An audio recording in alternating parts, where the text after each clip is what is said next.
You're listening to the Better Women series of Matters of Engagement. We're a podcast examining issues at the intersection of health, healthcare, and society. I'm Jennifer Johannesson. And I'm Emily Nicholas Engel. We're excited to bring you the fifth and final episode of this special 5-part series in collaboration with the Canadian Cancer Society and Women's College Hospital. As a combined research project, the two organizations joined forces to address one of the pressing issues facing both public health and primary care medicine, and that is how to support people in preventing chronic disease through lifestyle behavior change. Stay with us for this last leg of the journey through the Better Women Research Project, and we'll learn together about its potential for positive impact on the health of Canadians everywhere. As a wrap-up to this series, we're going to take what we've learned and see if we can make some kind of headway in understanding its potential impact and meaning. So far, we've focused almost exclusively on the Better Women Project itself. And now, it's time for a bit of context. Which is really important for a research project like this, which is not just about the effectiveness of the proposed intervention, but also about implementation. Before we carry on, if you've missed some or all of the other episodes, or maybe just need a refresher, we totally understand. Life gets busy. So, here's a recap. If you want to skip this part, you can fast forward about a minute and a half. The Better Women study asked a simple question. If we take an evidence-based chronic disease prevention program and add peer health coaching, will the women see even better results? The Better program model brings a new role into primary care, what's called a prevention practitioner. So this is a clinician or another allied health professional who's specially trained to work with patients on prevention measures like cancer screening, blood pressure monitoring, healthy eating, and exercise. Multiple studies have shown that the Better program approach is an effective way to increase these key prevention activities. So the prevention team wondered, what if we added peer health coaches?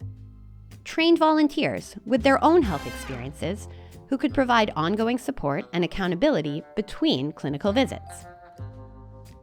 To explore this question, they set up a randomized controlled trial, which is the gold standard in research studies. Women were randomly split into two groups.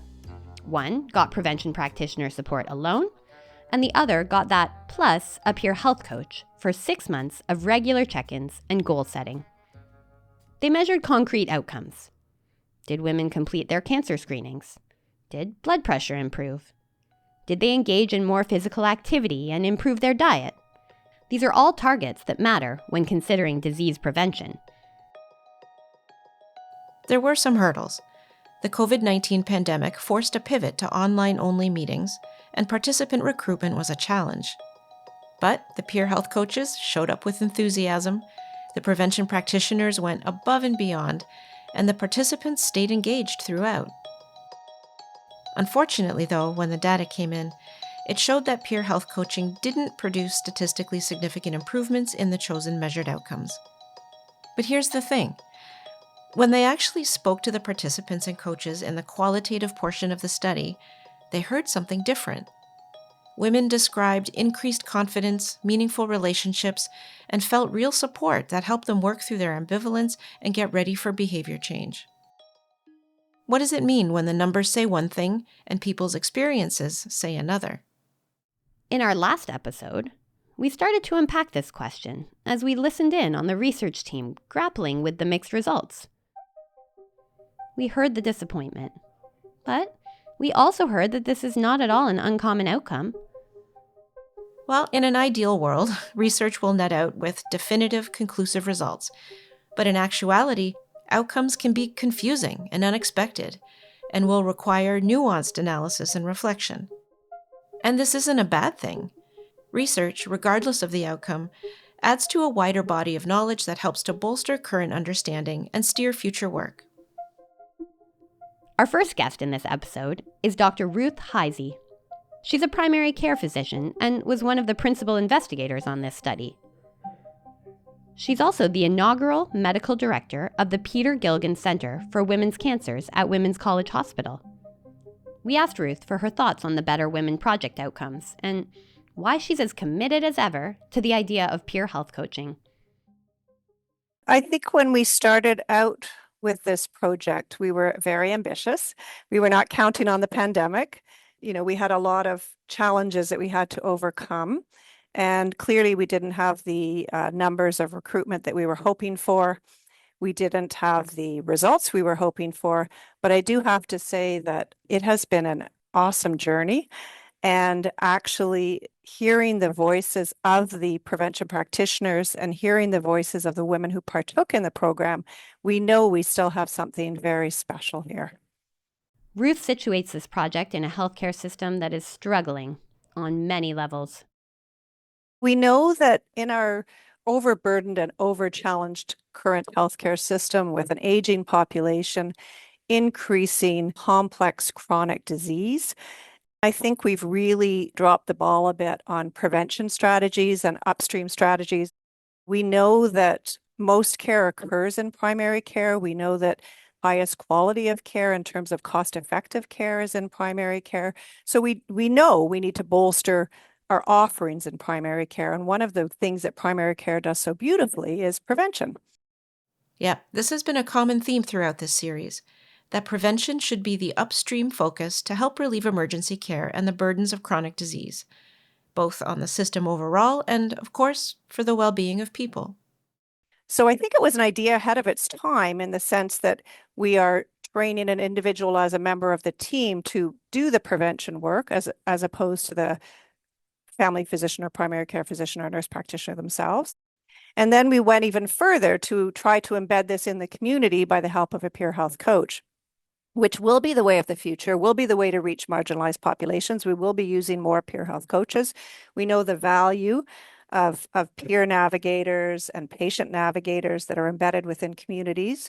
So we know that the idea is a good one, but the execution is what we have to be better at. And we have to figure out how to position this better and how to prepare people in primary care to give up jobs they're used to having. Ruth is talking about aspects beyond the effectiveness of using peer health coaches. She's talking about implementation. How do we execute this good idea in a way that reaches people who will benefit most? And how do we help healthcare providers adapt to this system-level change? Yep. And Ruth speculates on targeting the peer health coaching to a more specific population. Maybe this is better for people who have no access to a family doctor. And the other thing too is we know that we didn't really measure the spin-off benefit of increasing health literacy, which I think is going to be another thing that we have to be intentional about, because maybe we really at least increase these people's thoughts and views and awareness of what is healthy behaviors much more. And although they may not be ready to shift their behaviors, even improving their health literacy in that area is a win. We're getting a glimpse here of the challenges in determining what to measure and also how to go about it. And even if the project gets all of that exactly right, there are the qualitative aspects to consider. Things like people's experience, relationships, and trust. There's so much more to care than hard outcomes. We know relationships matter, and we know that a trusted relationship with a care provider or a member of a team is very important and essential, particularly for marginalized groups.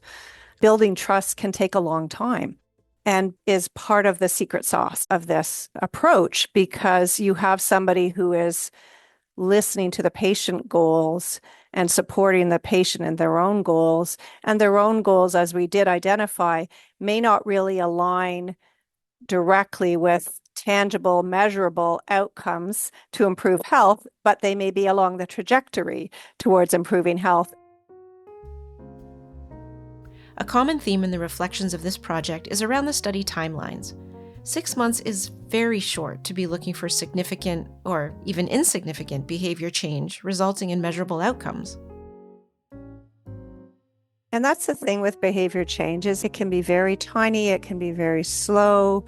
You can make a gain, but maybe it's not meeting the target goal that we've set in the research study. It's messy. It's messy work, and it's hard. Yeah, I would say actually all aspects of this are messy and hard. It's hard to make change. It's hard to stick with goals. It's hard to motivate and encourage without lecturing or appearing judgmental. Yeah, and it's hard to measure all of those things. So, what's the payoff? Well, as a primary care provider, Ruth has firsthand experience seeing what's at stake.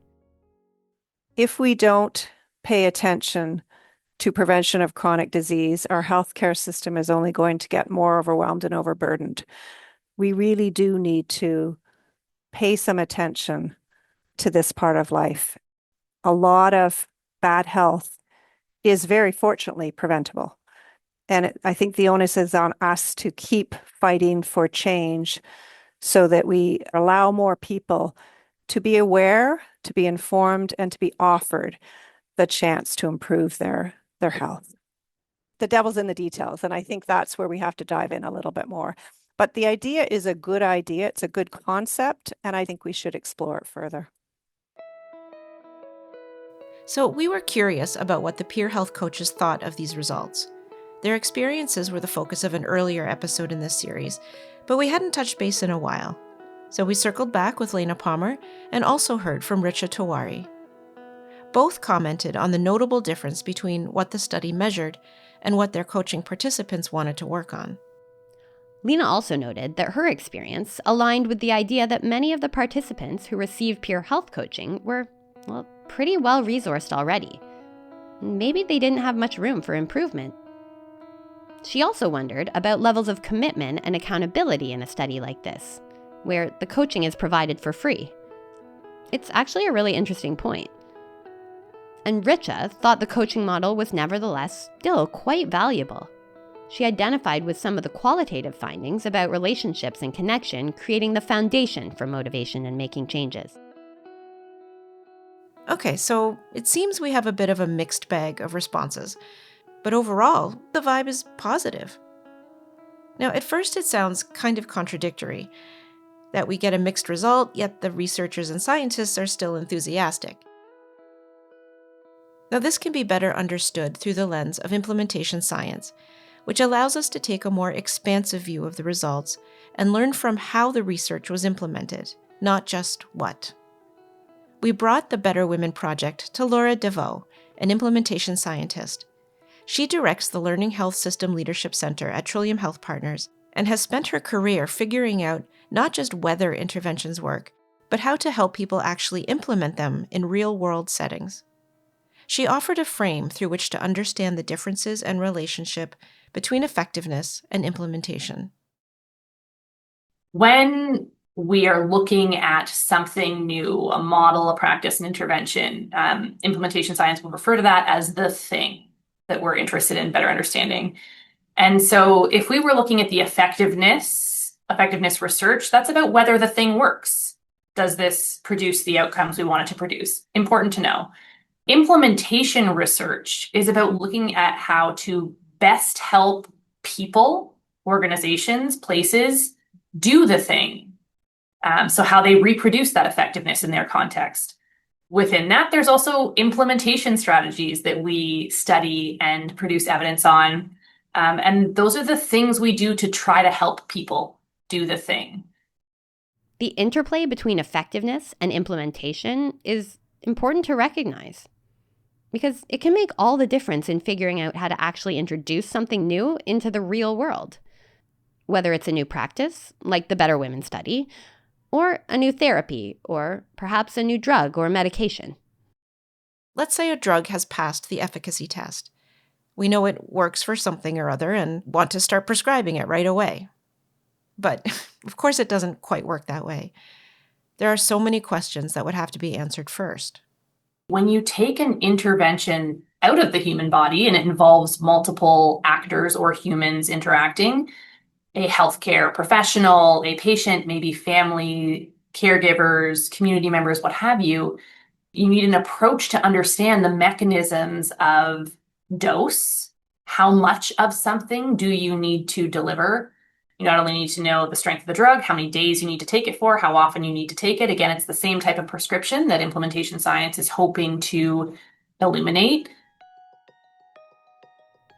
So there are all these factors about application, like who is this thing for, and will some populations need to use it differently? But then there's real people living their very real and complicated lives. Will they use it? Do they even know about it? Which is also the domain of implementation science. Laura talks about it in terms of things like readiness and capability. What is layered underneath that is that it is, in my experience, rare that we have an astronomically terrible idea about what the intervention or new model of care should be. It's that people are complicated. Behavior change takes time. You need to be motivated to make the change. So you need to understand why it's important for you. You need to have the capability to make the change. So, it's a lot to think about and plan for. Expectations have to be managed because when there's a very large project that has a lot of uncertainty, there will be a lot of potential points of failure, or at least points where things aren't going according to plan. I wish so deeply for everyone listening or everyone involved in sort of system improvement to buy into the reality that we're never going to hit a home run on the first pitch. So the more we can accept that it takes practice, it takes timing. And what I mean by that is like, just hit a single. And then if the next person up hits a single, and now you've got 2 players on, then you hit a single again, the bases are loaded. If that last person hits a single, you've now got 4 runs instead of the 1 you would have had on that first home run. Sometimes when you iterate, instead of trying to swing for the fences right out of the gate, you actually end up in a better place than you would have if you were just trying to hit it out of the park the first time, because you learn and adapt along the way. This is so applicable here. And I suspect applicable in every project. There are going to be points where the team has to pivot or reconsider assumptions or identify gaps. And as an implementation scientist, Laura fully expects there to be complexity and areas that require us to really interrogate what's happening and to synthesize both the quantitative and the qualitative data. We always hear that there are people behind the numbers and that stories bring things to life, but there's a nuance in qualitative data that helps you understand what the most effective path to improving the outcome or the scenario might be. Again, doesn't necessarily mean you need to measure that thing at scale, but it equips you with the intelligence you need to do something different. So again, this speaks to the importance of embedding implementation research into effectiveness research, so that we can not only understand the what and the who, but also the how and the why. Laura makes a strong case for this being the pathway to success. I've never seen a result that I find disheartening. I think every result, yes, it's exciting to see something that is, statistically significant and really improving care, but you don't get there without years of research where you miss the mark. And I wouldn't even characterize this as missing the mark. It's just, it's hitting a single or a double. It's still success. There's something we got right, something we can tailor. But I think in our current healthcare context, we can all agree that it's not about providing all people with all things. It's about understanding how we allocate the finite resources we have in the best way to optimize the health for both individuals, but communities and populations at scale. So let's shift gears a bit and talk about the value of pulling back the curtain on a project like this. We don't usually get to follow a research team as they sort through results. We actually got to hear them process the work in real time, and more importantly, they got to hear each other talk about the work. So they got a built-in feedback loop, as well as a chance to hear each other's experiences and perspectives. It's a kind of micro-ecosystem of engagement that mirrors the broader project of patient and public engagement. When it's done well, it's a learning system that produces rich insights. And part of the learning process is to stay with the ups and the downs. It was kind of a bold move for the research team to allow us to produce episodes and capture insights in real time.